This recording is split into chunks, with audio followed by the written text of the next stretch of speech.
It's me, Alex, the stay-at-home reader, and I have not been updating on my reading either here or even on Instagram. I've gotten really um, either quick with not posting reviews, maybe just a picture and a rating. Um, Sorry. It's like too far gone to go back and discuss everything I've read recently, but there are several books I want to talk about. And since we are living in a Barbie world at this point, I am going to frame my recent read selection as recommendations for Barbie and her friends.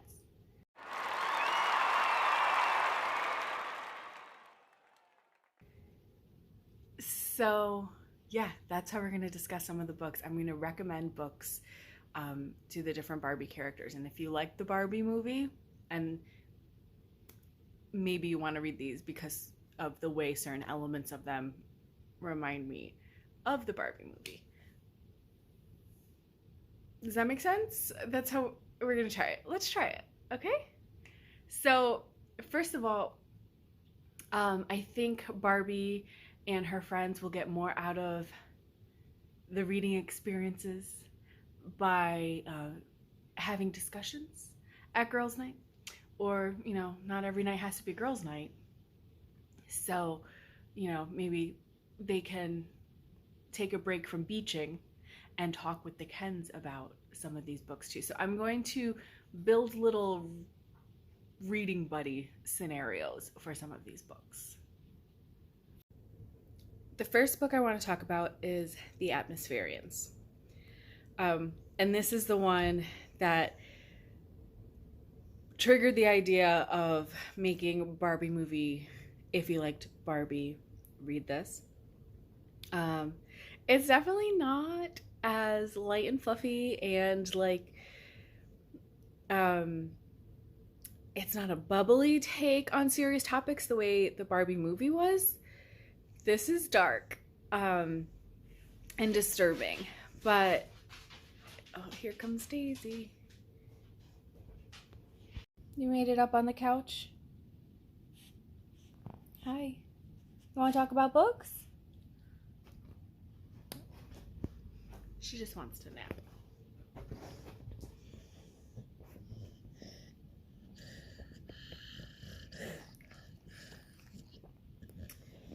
Okay.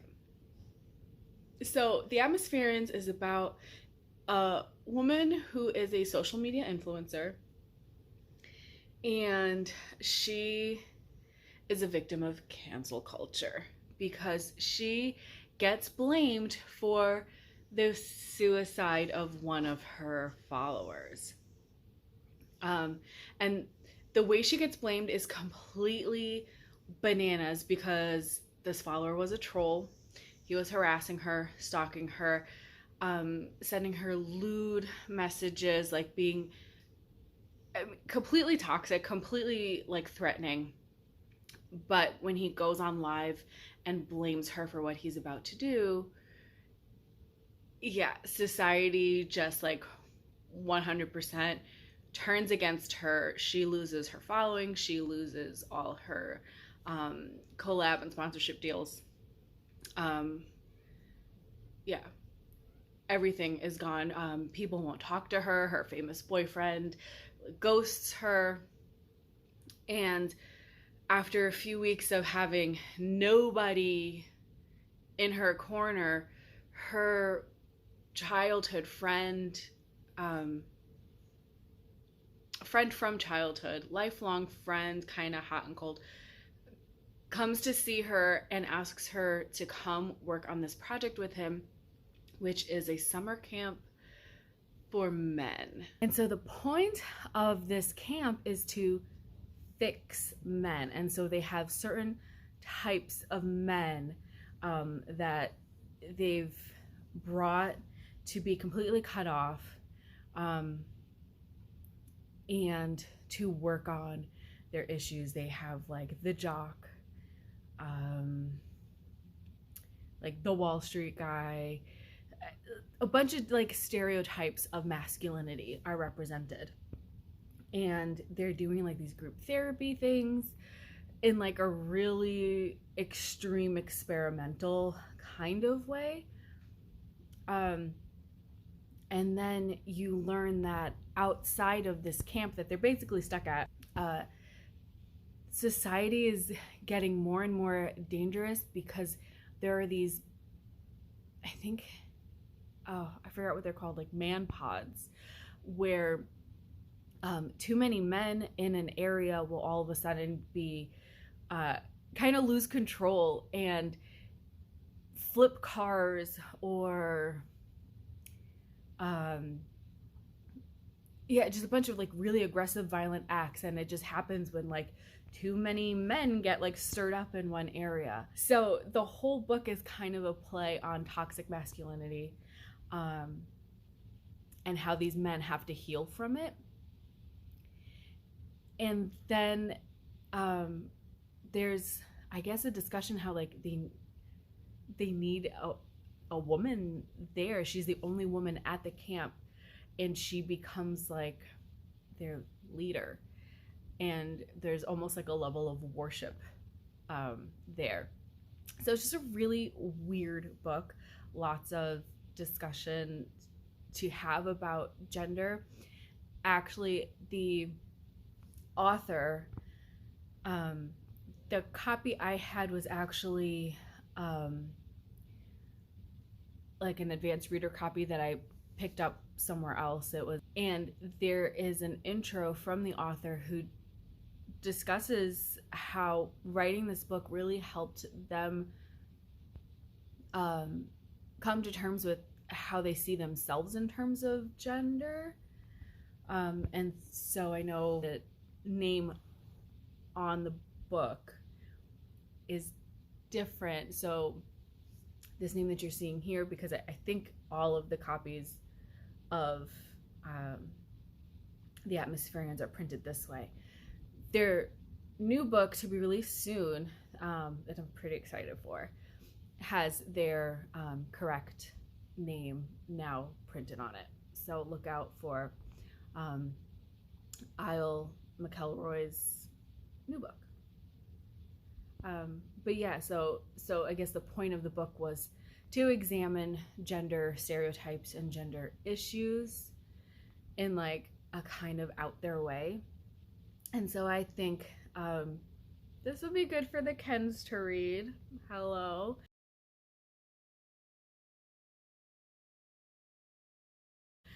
And for Barbie also to join in that conversations, for several of the Barbies to join in that conversation, to see what their role in this gender dynamic also is.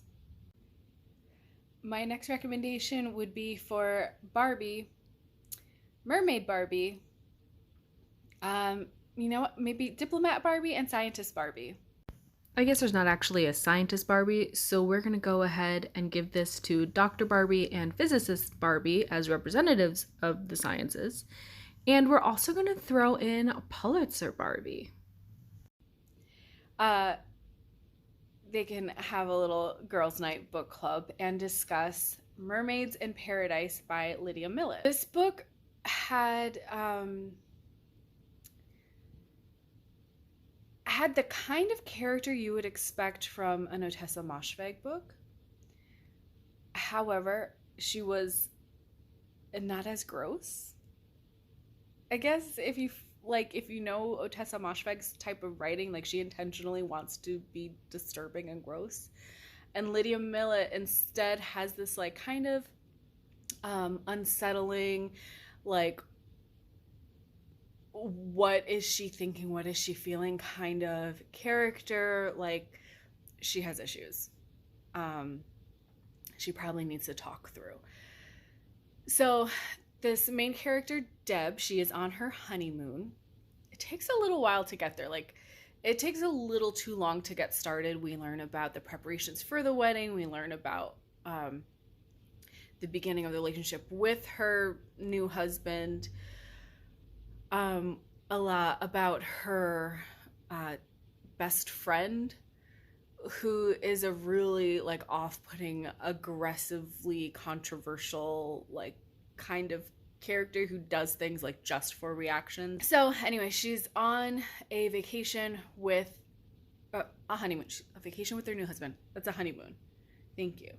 Um, and they go to the British Virgin Islands to a resort. And while they're there, her husband, the social butterfly, starts meeting the other people on vacation there, has dinner all together, and then they go. Oh, no, okay, so they have dinner together, and then the next day, when she and her husband are on the beach, they see someone that they ate with who is a marine biologist there by herself. She's kind of waving to them from this boat, like really frantic. And so they meet her on the beach, and she's like, I saw mermaids. I just saw mermaids. And of course, no one else was with her. She was the only one who had signed up for like a snorkel excursion, and the captain of the boat went ahead and let her snorkel on her own because she's experienced. And so she's all by herself and sees the mermaids. So the two of them go back out with her, and the husband sees a mermaid too. She doesn't see it yet, and she kind of gets really upset that like they're playing this joke on her. But then the next day, they put together a scuba excursion group, and a whole bunch of people go. And they end up with footage of live mermaids in the reef. But then, of course, the parent company of this resort chain finds out, and it becomes this kind of battle against capitalism for the sake of protecting their mermaids, because the hotel and the owners of the hotel want to make a like marine adventure park with the mermaids as an attraction. So the course of this whole adventure, this whole fight to get their word out there that the mermaids are real, but that they need to be protected, there ends up being this very aggressive Christian reaction to the mermaids. Deb, who reminds me of Barbie, she starts to learn a bit about how the world really works. She and her husband both are in this idyllic kind of bubble about how people will react and what middle Americans are like. And so they are very shocked when they start seeing how people react to their news and the existence of dolphins, and the existence of mermaids, in a way that reminds me of Barbie coming into the real world and seeing that this perfect world that she lives in Barbie Land, that has destroyed sexism and women can do anything, is not the case. That's a dream scenario, and the real world is actually much, much darker, much more troubled. And so that, I think, if you like that element, read this one. I don't know. There's also, like I said, Deb, her character she has things to work through, and so she's a very judgmental person in the beginning of the book, to a point where I wasn't sure I was going to even continue. Very fat phobic, very judgy. There's another older woman at the resort who ends up being, part of their group, and she's judging her moo-moos and her anxieties. And so you're watching Deb kind of come to realize that like these are fears she has about herself, about being like completely ordinary and real and human. So Barbie, in the beginning of the movie, when her feet go flat and she realizes she has cellulite on her legs, like absolutely shocks her to her core. And so we watch Barbie become okay with these things too. See, I'm connected. It's a stretch, but I think Barbie and her friends might like this book. And the last book I'm going to talk about here is Elsewhere by Alexis Shatkin. I just posted a review of this one on my Instagram. Absolutely blown away by this book. This was an impulse grab at the library because it's a pretty short book. And so I grabbed it because I'm in like shorty September frame of mind, and then realized like I'm going to read this before September. So this is a novel about this really isolated town in the mountains. I guess it's a like utopia, dystopia kind of story. The people who live in this town, they think they're better than everyone else. They think they're in a position where everything they need is in their town, and what they don't have is brought to them by the one visitor they get, a man, their supplier, who comes in, regularly takes their orders, brings them whatever they need. And he's the one outsider that comes to their town. And their landscape is beautiful. They don't have seasons. Everything is just very temperate. Really, it's damp and cloud covered, and they love it though. But later you kind of get to see it for what it is. They have a strong sense of community, and they have a strong sense of tradition that is heightened by the fact that their town, their people have this one affliction, and that is that mothers vanish. And there's no telling who is going to be a mother that vanishes. There's no stopping it. There's nothing to do about it but accept it and understand that the fact that they suffer from this affliction and still kind of cherish a motherhood makes them better than anyone else. That this affliction helps them understand how to love and how to appreciate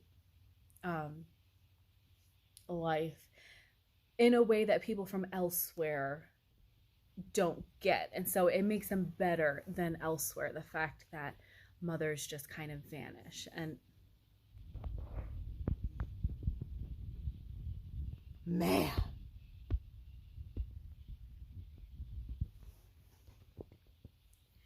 I'm so curious to know if you guys heard that. Holy dog. Anyway, so the whole story is told in first person, starting when Vera is a child, teenager. She tells us about her childhood experience. She has a childhood when her own mother disappears, and when her best friend's mother disappears, and shortly after her mother disappears. And these mothers happen to be best friends. So we get that story from her childhood, but it mostly opens with her as a teenager in her last year of school at 16. And a stranger comes into town, and this is like the first stranger ever, and everyone is obsessed with her until they're not. And that kind of sets in motion the rest of the story, which, you know, she grows up and she becomes a mother, and she starts getting these feelings and begins to question the way things are in their town. I guess I'll leave it there. This is very much written for moms who maybe experience anxiety, depression, postpartum depression. Like so many of the lines in the book I could 100% relate to. But it was it was kind of sad in a really beautiful way. And um the discussion of motherhood and the struggles mothers have um really, really, really reminded me of Gloria's monologue. So I am recommending this book as a buddy read for Gloria and Barbie. Um, because, oh, and you know what? And Ruth. This stranger who comes in is actually named Ruth.